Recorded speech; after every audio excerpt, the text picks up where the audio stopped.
Hello and welcome. I call the channel the Jungle Nook, and today I bought 3 more plants from Home Depot. Now, you might be asking yourself, why in the world did he buy 3 more plants? Doesn't he have enough? Well, the answer to that is quite simple. I apparently have no self-control. So yeah, I got 3 more plants here today, and I'm going to be needing to clean them up to make sure I'm not introducing any new pests into the plant room. This is my main plant room right here. I call it the Nook. But I also want to make sure I give them a little extra protection so that any pests that I currently have here don't find them as an easy target. Now the funny thing is while I was at Home Depot, I seen a plant that was very unusual looking to me. I wasn't sure what it was, and another customer had their cart right in front of the display where the houseplants are. And I was looking at the plant from a distance and getting pretty excited about it. And when she moved, I realized that this plant right here that I'm showing you, it was a fake plant. Oh, I would have loved to have had that plant in my collection. But yeah, so today we're going to be taking care of those new plants.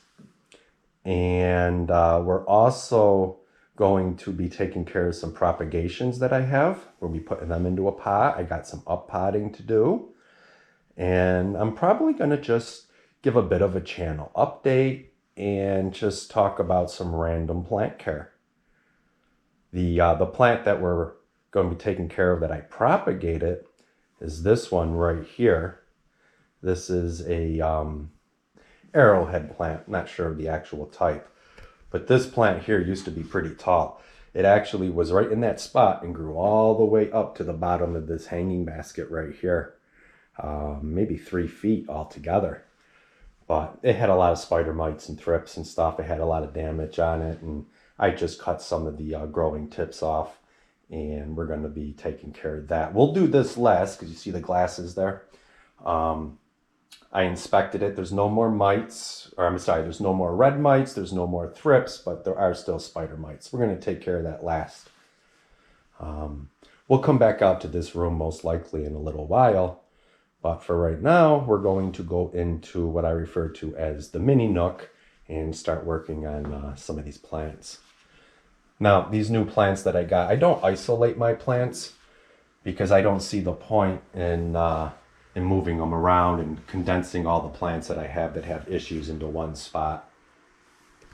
First thing I'm going to do is clean these guys up with some neem oil. And I'm going to put them into some different pots because there's no drainage in the pots that they're currently in. So I got 2 peperonia, I think they're called. I pronounce everything wrong. You guys are probably aware of that. But I got 2 of them, and I have a type of corn plant as well. First thing I'm going to do is just use neem oil and wipe these guys off. Now, the reason I don't isolate my plants is because when I have plants out in the grow room and they're sitting there for a while, they get used to that spot. They get used to the spot as far as the lighting, the intensity of light, the angle the light's hitting the plant, the humidity and everything in that room. And I don't want to move them to an area where I'm isolating them and have them be under different conditions. And then once I've rehabilitated them, move them into yet another, back out to that spot, and they have to get used to that environment again. I also don't have room to really have a spot to isolate my plants. I don't want to have multiple plants with different issues all next to each other and create more of a problem for me, or have a room in my house that's just got a lot of different pests or problems for plants in it. It's just personal preference for me. You know, I'm not an expert with indoor house plants. I've just been experimenting for a while and taking what I know from growing stuff outdoors for pretty much my whole life, and just sharing with you guys what I do. And you know, there's different ways of doing things. Maybe not everything that I do you agree with, which is fine. I could be wrong. I originally started the channel out so I could document for myself and for friends and family what I'm doing. And I started getting a lot of requests for plant care videos, and I started doing it, and people seem to like them and are asking for more. But again, I'm not an expert, and everything is just like an opinion or just how I like to do things. I do have my comments turned on. Feel free to leave any comments that you want. Any observations or any comments. I appreciate the comments. Just when you're leaving comments, especially for other people, if you're responding to their comments, just be nice. Not everybody's at the same level, and not everybody's actually a hobbyist. A lot of people that watch my channel, they just they just have a few plants and they just want to know what to do to take care of them. That's pretty much all I do. But I'm also going to put a little of this neem oil right into the soil too.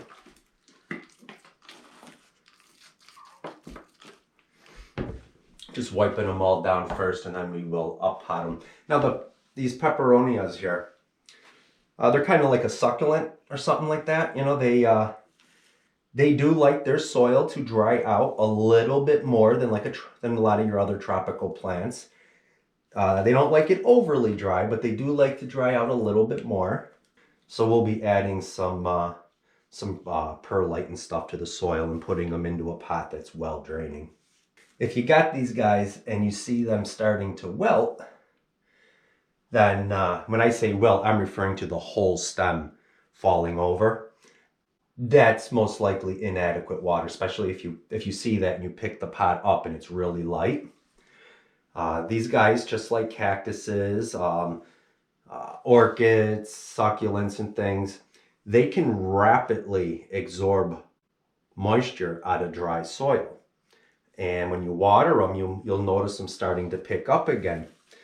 But it's a real good idea, if these things have actually fallen over the stems, to actually come back later that day and again just give them a little bit more water, because these guys will rapidly absorb and store water. Their root structure, because of the natural environment where they're from, they're designed to do that. And then, just go back to watering it the way you were. Always look up your plants, though, to see what they are. Try to identify them and see if there's any special requirements, because you'd be surprised. There are some succulents and even orchids that actually like to be in moist soil. You got to always make sure you're looking it up, see if there's any special care that they might require. Now, I don't know, or rather, I don't remember the names of a lot of my plants. I just refer to them, by their common name, and that's really fine. Just remember what the care is that they need and give them that care. The plant don't care if you don't know its actual name. Usually I don't up pot my plants when I first get them. I'll put them in the spot where they're going to be, and I'll leave them there for a while to get used to that spot before I up pot them. But I'm not sure what I'm going to do with these guys. All three of these actually like to be in soil or be in pots where they're a little bit root bound. I usually check the roots before I buy a plant, but they had just watered them all and I really couldn't pull them out of the pot to see. But I want to put them in a better pot with more drainage. Like this one was in here, or one of these two was in here with no drainage at all. So we're going to be putting them into a better pot. I've been using really cheap plastic pots because of the cost. My plant room's only about 3 years old. So I was putting them into really cheap pots because of the cost. But they're plastic and they're light, and as my plants got larger, they're starting to fall over on me. So I have been slowly going and buying nicer pots when I'm up potting my plants, pots that are heavier to help prevent them from falling over. Plus they do look a little nicer. I'm just using neem oil. It's real mild. It's an insecticide, a fungicide, and a milicide, so it provides a bunch of different types of protection. And I'm wiping off the underside of the leaves as well as the top, and I'm spraying a little bit right into the soil as well. I'm currently experiencing a bit of an infestation of thrips, spider mites, and some sort of a red mite. I'm new to the insect problem, and I'm still doing my deep dive, trying to identify what everything is and what they are and the environments they prefer. And my low humidity with the mites, especially the low humidity, contributes to that.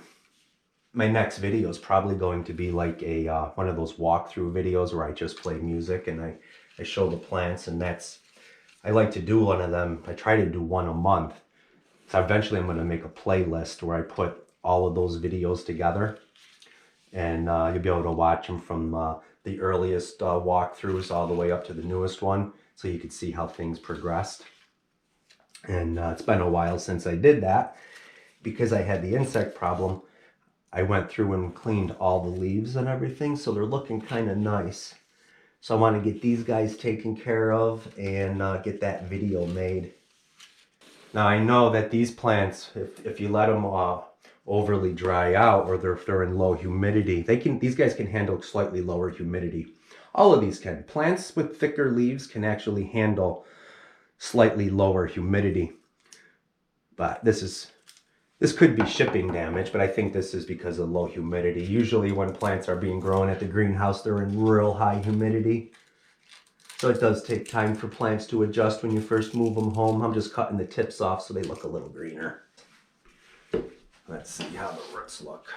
See? I don't know if you can see, but no drainage. And look at the water in there. That's not good. Okay? That is not good. So this plant, I'm not smelling any kind of swampy smell. The roots actually look good. I'm going to add a little bit of perlite so it drains a little bit better. I always add perlite to pretty much everything that I up pot. Yeah, the dust from perlite is not good for you. You should do it outside. And the neem oil, really, you should be wearing gloves too. I just want to point that out for you guys. I'm putting it in here, and I'm trying to keep the soil level that was, the existing soil level just a little bit below the top. And then I'm just filling in around it. Get down a little bit. So this is just peat moss and some extra perlite. And the pot has drainage now.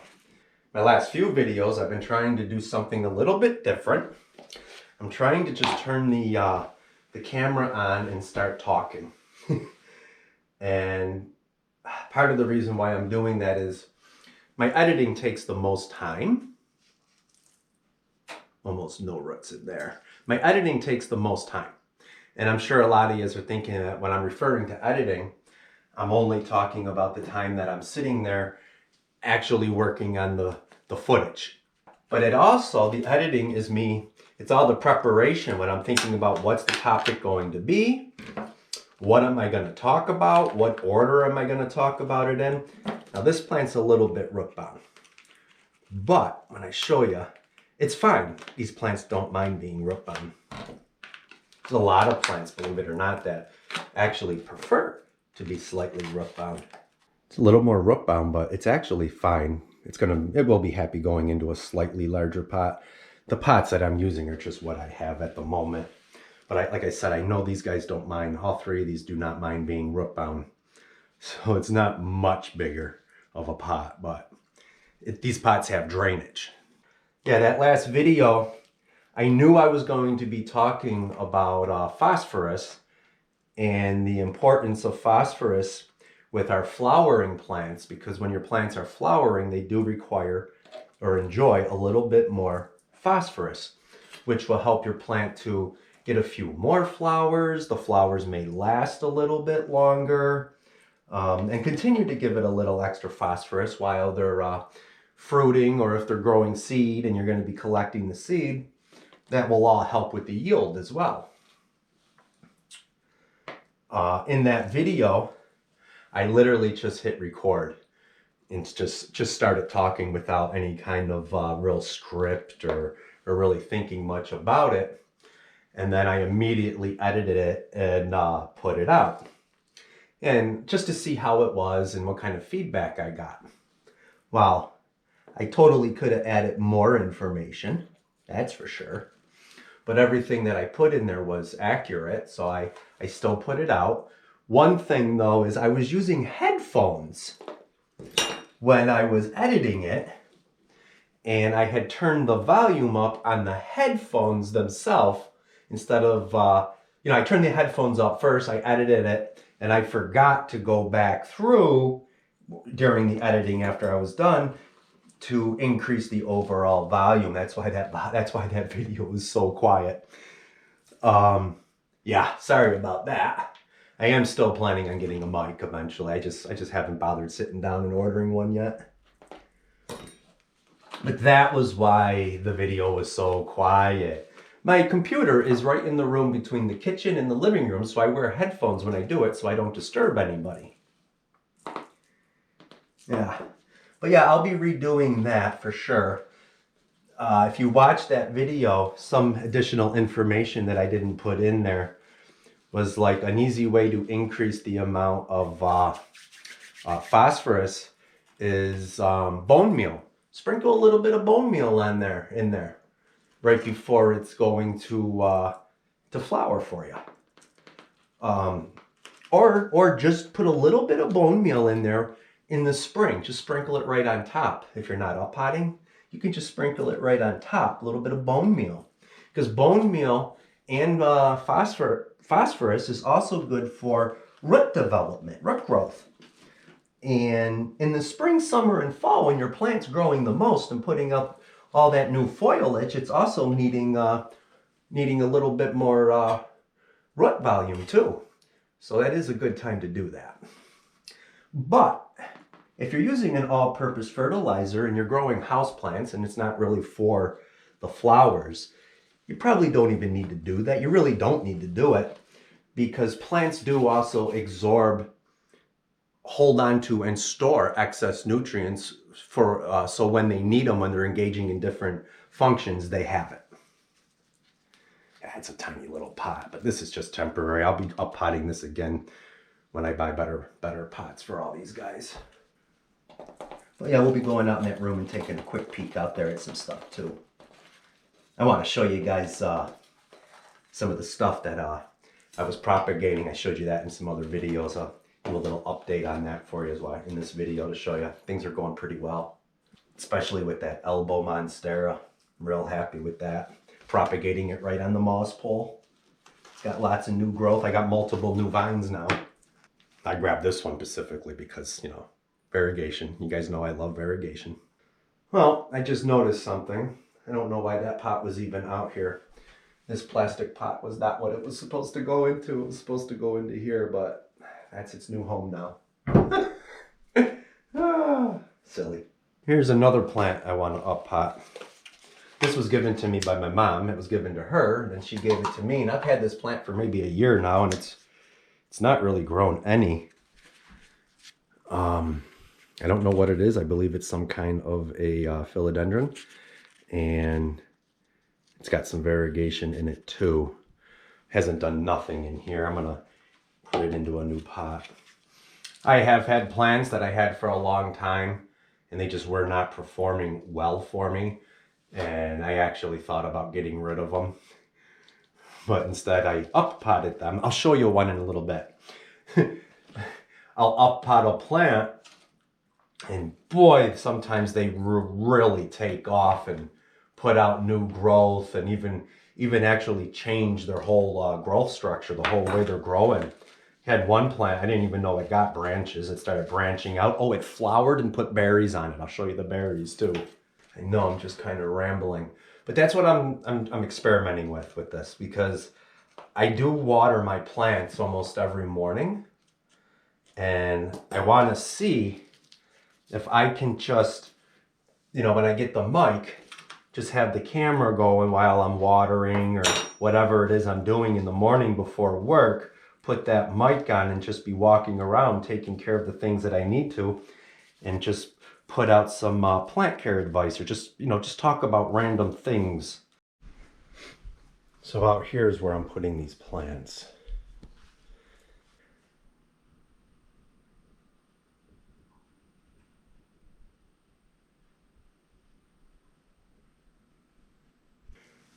So I think this one might be getting moved. And I'm going to do a little work on this. I'm going to go put this in the other room right now.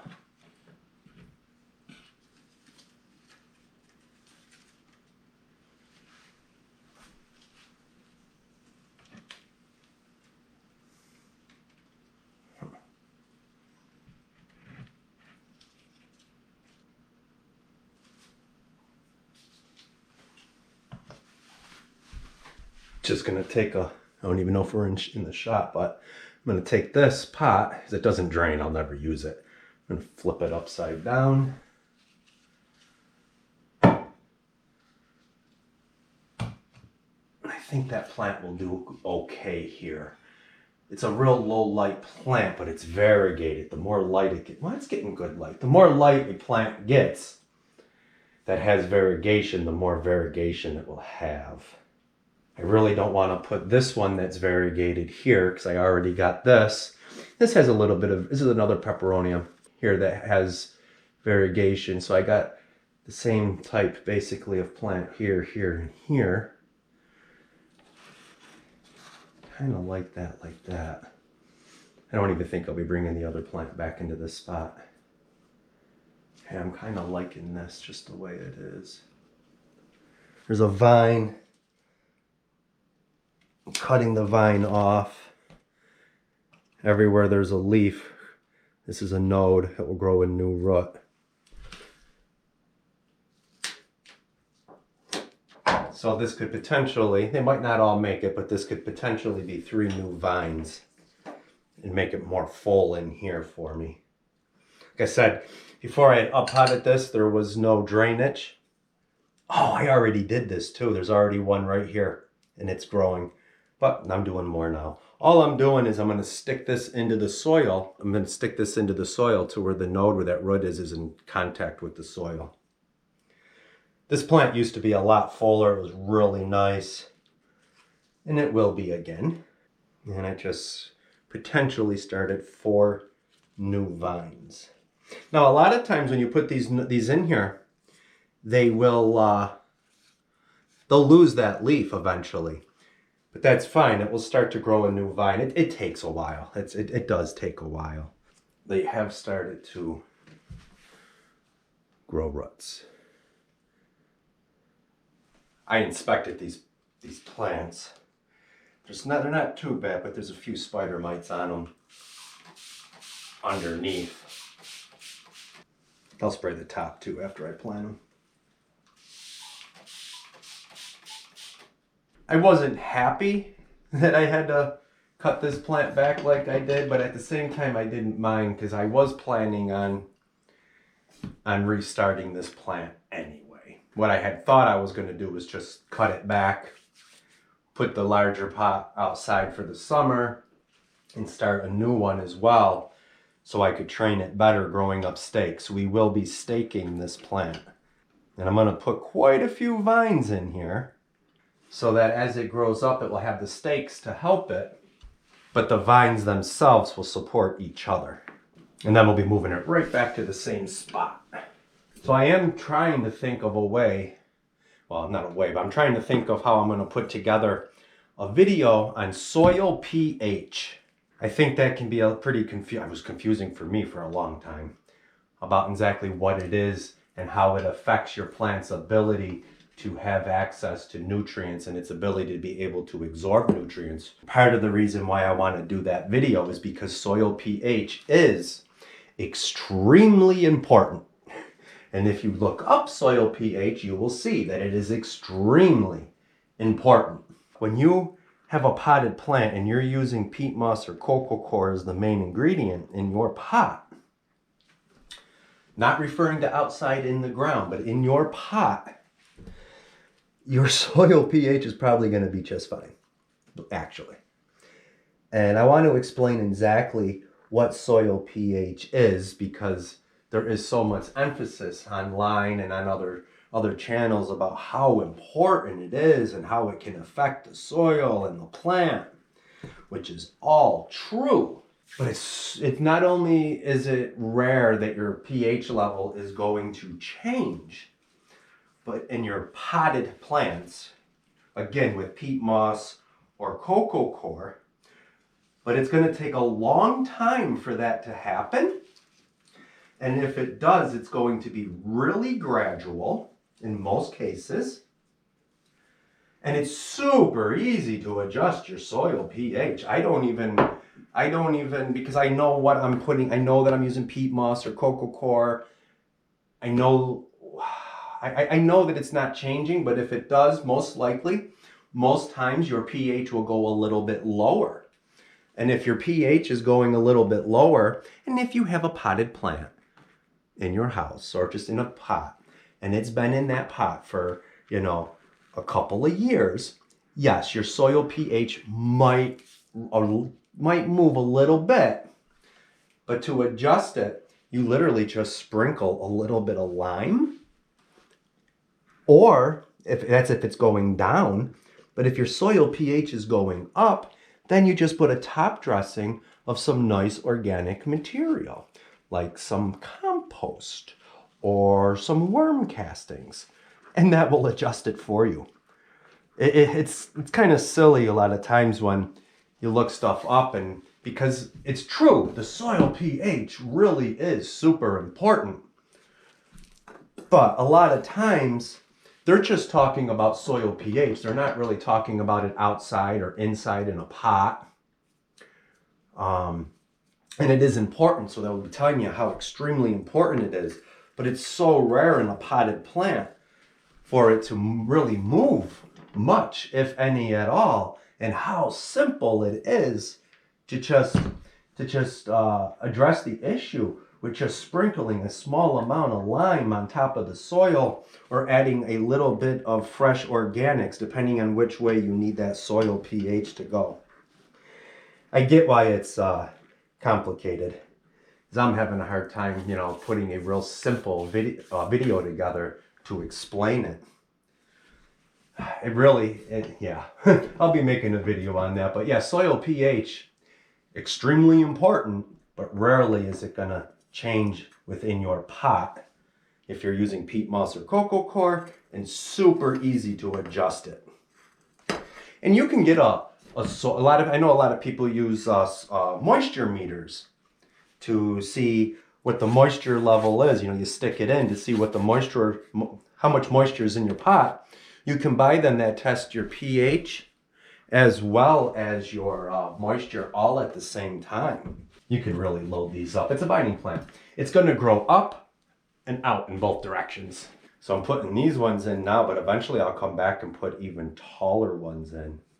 And when I put the taller ones in, I'll have them on a bit of an angle so the plant can grow out too.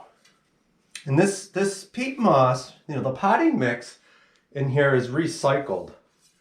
When you're using peat moss and coco coir, perlite, vermiculite, that stuff doesn't go bad. You can reuse it. You don't have to discard it and put new stuff in.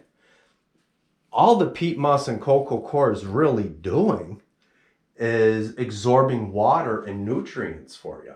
And it's a nice light fluffy material. The roots grow through it real nice. You don't have to remove that and replace it when you're up potting. Perlite and vermiculite, that doesn't really degrade neither. So when you're up potting, you're just adding more material, a larger pot. When I up pot, I just pull the plant out and stick it right into the new pot and put new stuff around it. Putting kind of a lot of water in, but these are cuttings. Peat moss and coco coir do hold a lot of moisture, and I do need to keep this nice and moist. I got another plant over here. I'll show you that. This one, this one had a lot of spider mites on it. If you ever seen the caterpillars that have webs outside, they make that real big webbing. That's what this thing looked like. But yeah, it's looking much better now.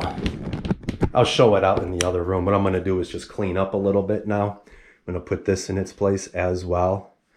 And then we will go out there and it's going to be a real brief look at the room. I'm going to show you a few things because immediately after this video, I'm probably going to put together a walkthrough where I just play music and get close-ups of the plants. So I was talking about soil pH earlier. I want to just say, if you're planting outside, you're going to be putting some plants in the ground, starting a new garden outside. You're much better off testing your soil to see what the soil pH is naturally outside and selecting plants that do well with that soil pH level. Because even if you try to amend the soil, it's going to constantly be trying to go back to what it naturally is. And you're just fighting a battle that you're really not going to win unless you're constantly amending the soil. And it takes quite a while to amend the soil. I gotta feed my cat. So yeah, I gotta feed Ollie because he's not gonna stop meowing, but I want to show you guys something. Do you want this, Ollie? Sit and give me a paw. Give me a paw. Let's get a better angle. Yeah, you're gonna get it. Do it again. Sit down. Sit and paw. Ain't he a good boy? Oh yeah, so I gotta go give him his food. So anyway, when you amend your soil outside, you have to really keep up on that, and it takes quite a while before the soil actually changes as you're amending it. And if you forget to keep up on it, it real rapidly goes right back to what it was, and you got to start all over again. So my advice is to test your soil, see what the soil pH is, and then select plants for that soil. I'm referring to outdoor gardening.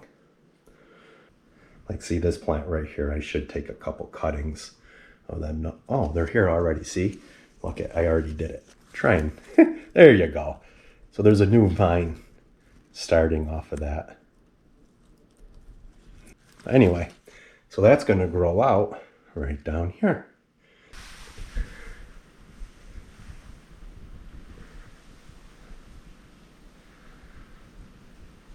Here's the corn plant.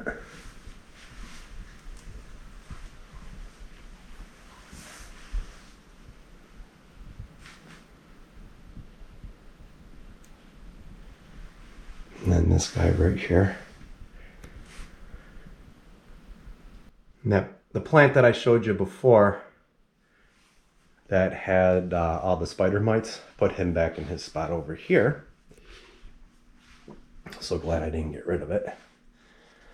Here it is. I thought I was just going to propagate it, but this plant right here, I think it's not even sure what it's called. It might be a maize plant. I'm not sure. But this plant right here was in a real tiny pot for the first year. And the plant, it was like a 6-inch, maybe 6 inches tall. Not even, maybe 3 or 4 inches tall. It's in a real tiny pot. I doubled the size of the pot, and the thing barely grew at all for the next year. I was going to give it away because it was growing so slow. But I did an up-potting video last year. And this thing has just gotten huge in the last year with that new pot. And it started putting out actual branches. Really surprised. I didn't know it did that. I had no idea what this plant was or what it did. Oh, it might not be a maize plant. If you know what this is, I really would like to know if you know. I haven't been able to really find it online.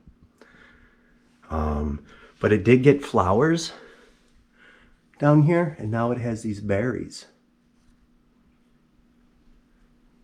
It's got berries now. These berries been here for a long time. I like these berries. Just the fact that it did that. So yeah, so this plant right here, yeah. If I see it flower again, starting to see it get ready to flower, I will give it a little extra phosphorus to see if I can get more flowers and more berries than what it usually gets. But I don't really do that with my plants. I don't grow them for the flowers, and I know plants will store excess nutrients when they have them and use it when it needs it. But totally, if it's going to flower, a little extra phosphorus is always good. And a lot of plants are going to flower in spring and summer. So in the spring or summer, you could give it a little bit more. I just don't like telling people or recommending they do that because I would hate for them to not have enough nitrogen. Nitrogen is, I don't want you to have a nitrogen deficiency. I have never given my plants any extra phosphorus ever. And my plants do just well. But again, I'm not growing them for the flowers, you know. I'm sure my orchids, I'm going to probably do that next year. I'm going to try that because I would love for my orchids to flower for me. I have a few orchids. They were all given to me as gifts. After they flowered, you know, people buy them, they flower, and like, here, you'll get it to flower again. And I did. I was able to get them to flower on accident. I find, and I could be totally wrong, might just be a coincidence, but I find that when I had left them in a room on a windowsill in the winter and it got real cold right there, it didn't hurt the plant. And immediately after the days started getting longer and it was still real cold in that windowsill, other plants would not have done well there at all. They started flowering. Happened twice now. Now look at this. This is my elbow monstera. What I have been doing, it grows on a moss ball, and I've just been removing nodes. All right, I removed a node, and it's growing a new vine now. This is actually a new leaf. Same with you move up this vine. I had removed a node here, and it's growing a new leaf. It's a whole new vine. Same with right here. And here's where I put some of those cuttings, those nodes. And over here, you'll notice it's growing a new vine. It's got a new leaf. And what I do is I look for leaves that are not doing too well, and that's the leaf that I remove, and I start a new vine. I got 2 vines on this pole right here. And here's another propagation that I'm working on. I just set this plant, it's a type of monstera. I just set it on the soil. Now watch when I move the soil. Is that an insect? No. Watch when I move the soil, or watch the soil. I don't know if it's really showing, but see? Well, anyway, you can see it isn't coming out. It's rooting. Same with this pothos right here. It's growing right into the soil. And what I'll be doing is I'll just be removing some of these nodes, and I want a whole basket of this stuff. Isn't this beautiful? The color, the shape. Really like that. I'm going to edit this video up, get it out there, and do a walkthrough next. When I say walkthrough, that's where I go through the entire house, multiple rooms, show you plants and the fish tanks, and, you know, a plant room tours the plants and a fish room tours the fish tanks alone.